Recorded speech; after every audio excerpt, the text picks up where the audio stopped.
আৰু এটাটো হ'ল সেই আগৰ দিনত চৰকাৰৰ সময়ত প্ৰমোদ বড়োৱে যিটো FATCL 900 বিঘামান 900 অলপ বেছি হ'ব পাৰে।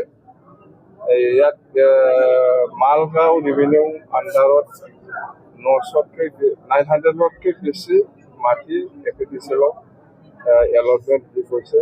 এতিয়া অসম চৰকাৰৰ পৰা এইটো ইমিডিয়েট হেণ্ড অভাৰ দিব লাগে বুলি আমাৰ তাত লেটাৰ আহিছে।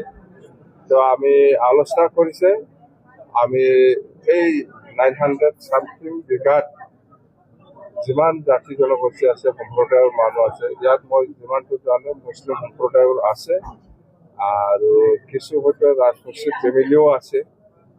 তো আমি আমাৰ MCLA ধনেশ্বৰ ভূঞানী আৰু আমাৰ যিখিনি লোকেল বাসিন্দা সেইসকলৰ লগত আমি আলোচনা কৰিছোঁ যে সেইটো কি কৰা যায়।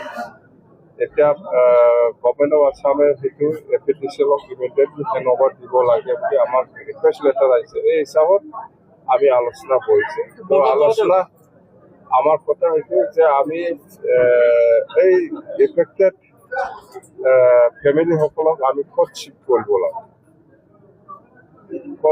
ক'ত এটাটো জাগা দিব লাগিব, শ্বিফ্ট কৰিব লাগিব। যিহেতু ইহঁতে ব্ৰিটিছৰে মানুহ, এই হিচাপত আমি BTC অঞ্চলতে আশে পাশে য'ত চৰকাৰী মাটি এনে পৰি আছে তাতে বহাম বুলি আমি অলৰেডি আলোচনা কৰিছে।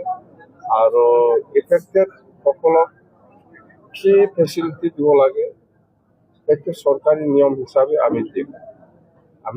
এতিয়া হ'ল আমি যিমানটো জানো 93 ফেমিলি আছে।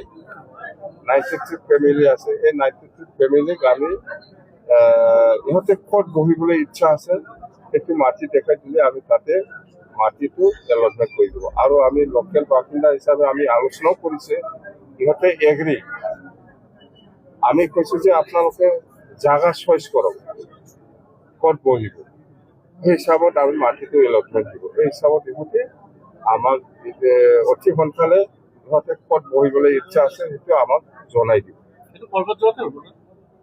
সৰ্বজৰা নহয়, এইটো মালগাঁও। এইটো সৰ্বজৰাটো নহয়, এইটো মালগাঁও, এইটো চাপৰ। আমাৰ BTC ইলেকশ্যনত আগত চাপৰ অঞ্চলত WBTC চাপৰ অঞ্চলত আপোনালোকে ইলেকশ্যন হৈছে বুলি শুনিছে। ইয়াতে লাগালাগি আমাৰ BTC অঞ্চলত 900 কিমান। তো আমি কৈছোঁ এই সময়ত যে আমাৰ BTC অঞ্চলত ইলেকশ্যন কৰিব নালাগে। যদি দৰকাৰ হয় আমি এই ফেমিলিসকলৰ লগত আলোচনা কৰি সেইটো আমি মাটি ক'ত বহাব, ইহঁতক ক'ত শ্বিফ্ট কৰিব সেইটো ফাইনেল কৰাৰ পিছত ইহঁতক আমি ইয়াৰ পৰা তাতে শ্বিফ্ট হোৱাৰ পিছত এই মাটিটো আমি চম্ভাই দিম বুলি অসম চৰকাৰত আমি অলৰেডি জনাই দিছোঁ। আগত ইহঁতক চেটেল কৰিম আমি ক'ত বহাব। এইটো হোৱাৰ পিছত এই মাটিটো আমি FATCL আমি পঠাই দিম।